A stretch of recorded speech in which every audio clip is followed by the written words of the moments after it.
Education, education facility. अगर मैं education facility की बात करता हूं, चलो एजुकेशन ही रखते हैं।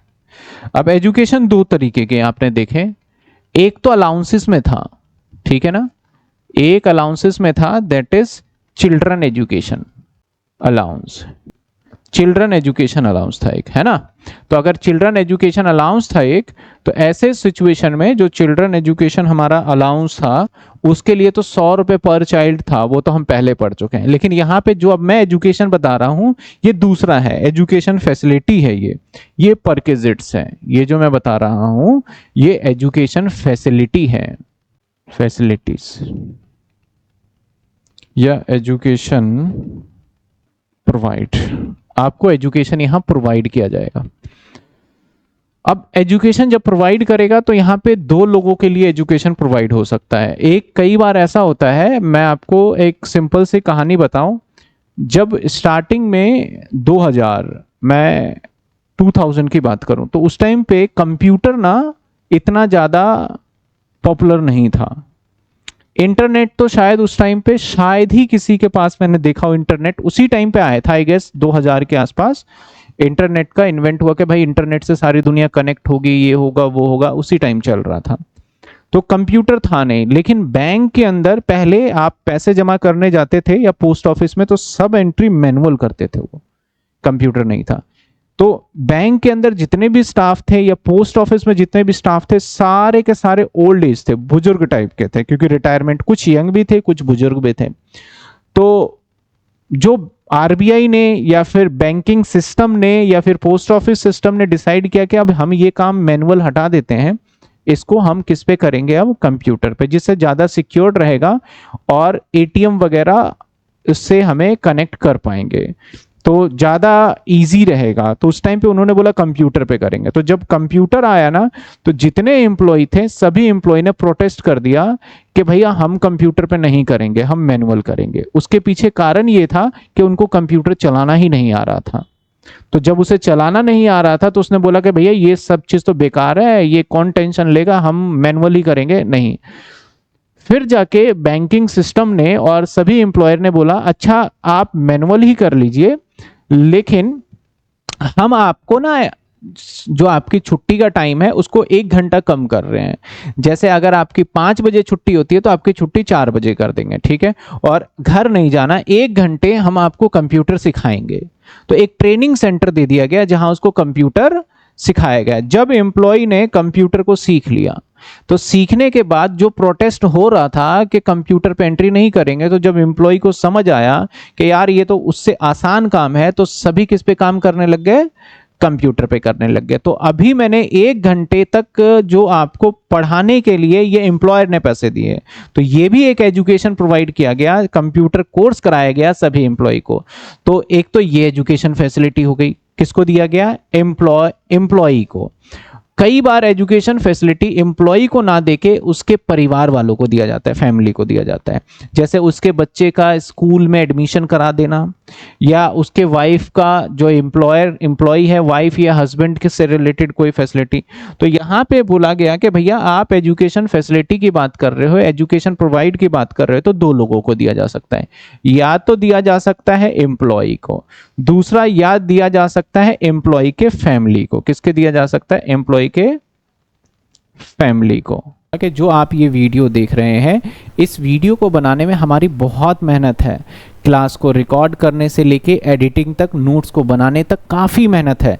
तो प्लीज़ आप इस चैनल को सब्सक्राइब जरूर करिए और अपने दोस्तों को भी शेयर करिए कि इस चैनल पे आपको बीकॉम की सारे कंटेंट्स अवेलेबल होते हैं। एम्प्लॉय के फैमिली मेंबर को, अगर एम्प्लॉय को दिया गया तो ऐसे सिचुएशन में सारा जो एम्प्लॉय को मैंने कंप्यूटर सिखाया, इसमें किसका फायदा है, एम्प्लॉय का फायदा है कि कंपनी का फायदा है, कंपनी का फायदा, उसने अपने फायदे के लिए, तो इसलिए इसको टैक्सेबल नहीं करा, इसको बोला गया भैया फुल्ली एग्जेम्प्ट। लेकिन जो आप उसके परिवार वालों को दिया गया, तो परिवार वालों को जब दिया गया तो यहां पे दो बातें आ गई। जो एजुकेशन फैसिलिटी दिया गया वहां पे वो एजुकेशन मान लेते हैं, लेट सपोज के बच्चों को स्कूल में पढ़ाने की बात चल रही है, तो जब बच्चे को स्कूल में पढ़ाने की बात चल रही है तो या तो जो स्कूल में काम कर रहा है उस स्कूल वाले ने ये फैसिलिटी दे दिया, यानी जो स्कूल वगैरह है वो ऑन बाय एम्प्लॉयर है, बाय एम्प्लॉयर है। और दूसरा हो सकता है वो owned by not owned by employer.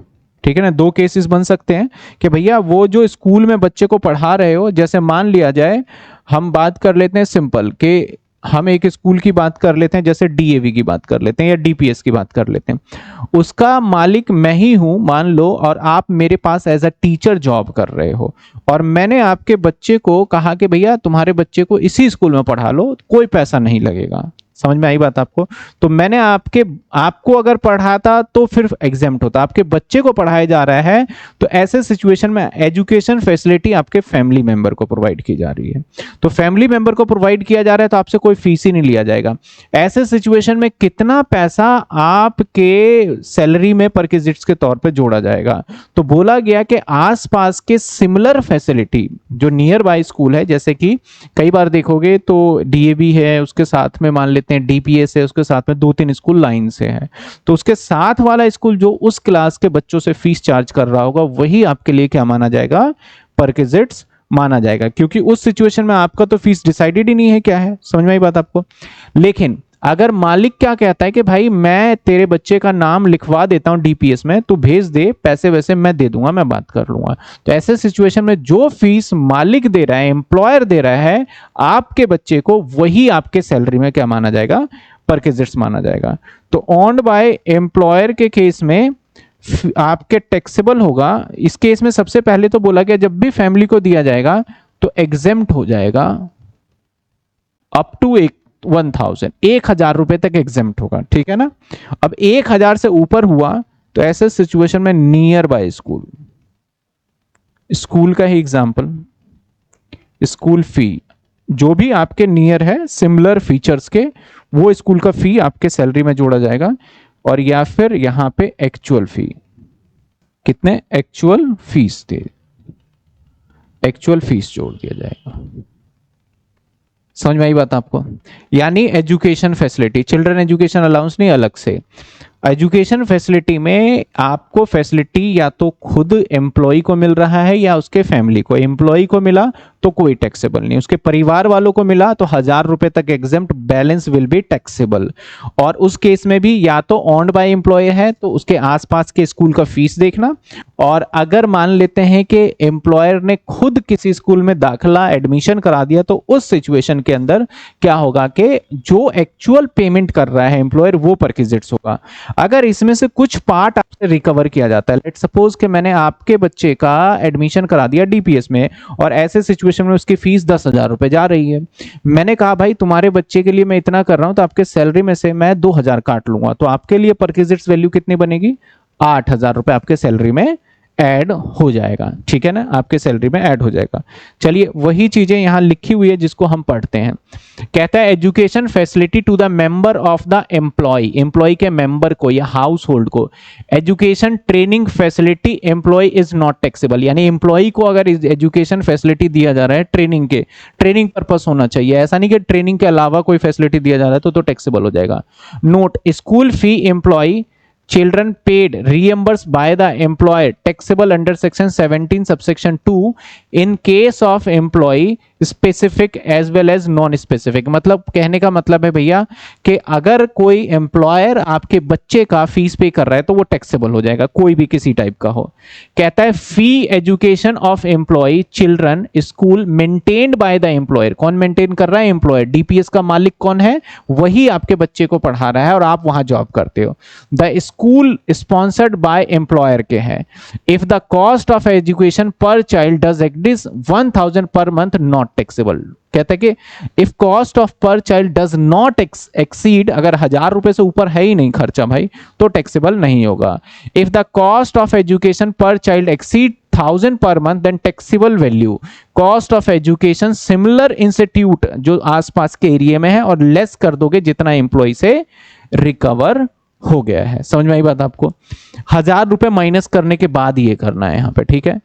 और अदर केस मतलब अगर मालिक का है ही नहीं तो taxable value cost of education similar institute less amount recover from employ. ये थोड़ा सा गलत लिखा हुआ है क्योंकि यहां पे होता है कि एक्चुअल पेड बाय एम्प्लॉयर,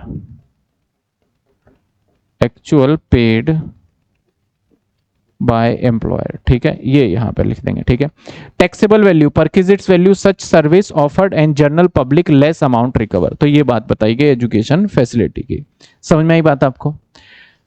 1000 रुपए लिमिट भी बहुत पुरानी है, बिल्कुल ये भी बहुत पुरानी लिमिट चली आ रही है। नहीं तो 1000 रुपए तो अब मेरे ख्याल वैसे अभी भी कुछ स्कूल में तो 1000, जैसे आप गांव देहात में जाते हो ना, गांव वगैरह में जाओ तो वहां पे तो 700-700 रुपए प्राइवेट स्कूल की फीस है, 500 रुपए 600 रुपए प्राइवेट स्कूल की फीस है छोटे बच्चों का। बड़े बच्चों का भी मान लो 1500-1600 से ज्यादा फीस नहीं है वहां पे कुछ।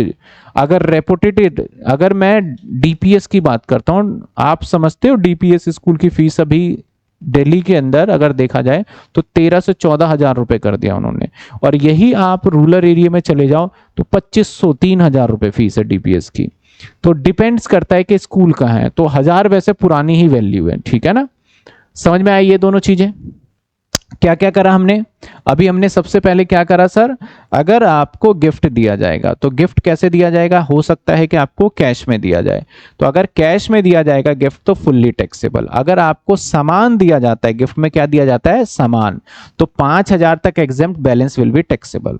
इसके बाद बात करते हैं फैसिलिटी। फैसिलिटी में आपको कुक दे दे, स्वीपर दे दे, गार्डनर दे दे, या पर्सनल अटेंडेंट दे दे, या फिर आपको गैस सिलेंडर की फैसिलिटी, पानी का बिल, बिजली का बिल दे दे, तो जितना दिया जाएगा वो फुल्ली टैक्सेबल होगा। एजुकेशन अगर प्रोवाइड होता है तो एम्प्लॉय को अगर मिल रहा है तो एग्जेम्प्ट है, परिवार वालों को मिलेगा तो 1000 रुपए तक exempt, balance will be taxable होगा। बड़ी सिंपल सी चीज है यहाँ पे। ये सारे प्रोविजन आपको बहुत अच्छे से याद होना चाहिए, तब बात बनेगी।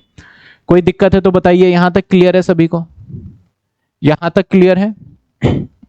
बस वीडियो ही देखना है या सब्सक्राइब भी करना है? प्लीज सब्सक्राइब और share to your friend, please subscribe.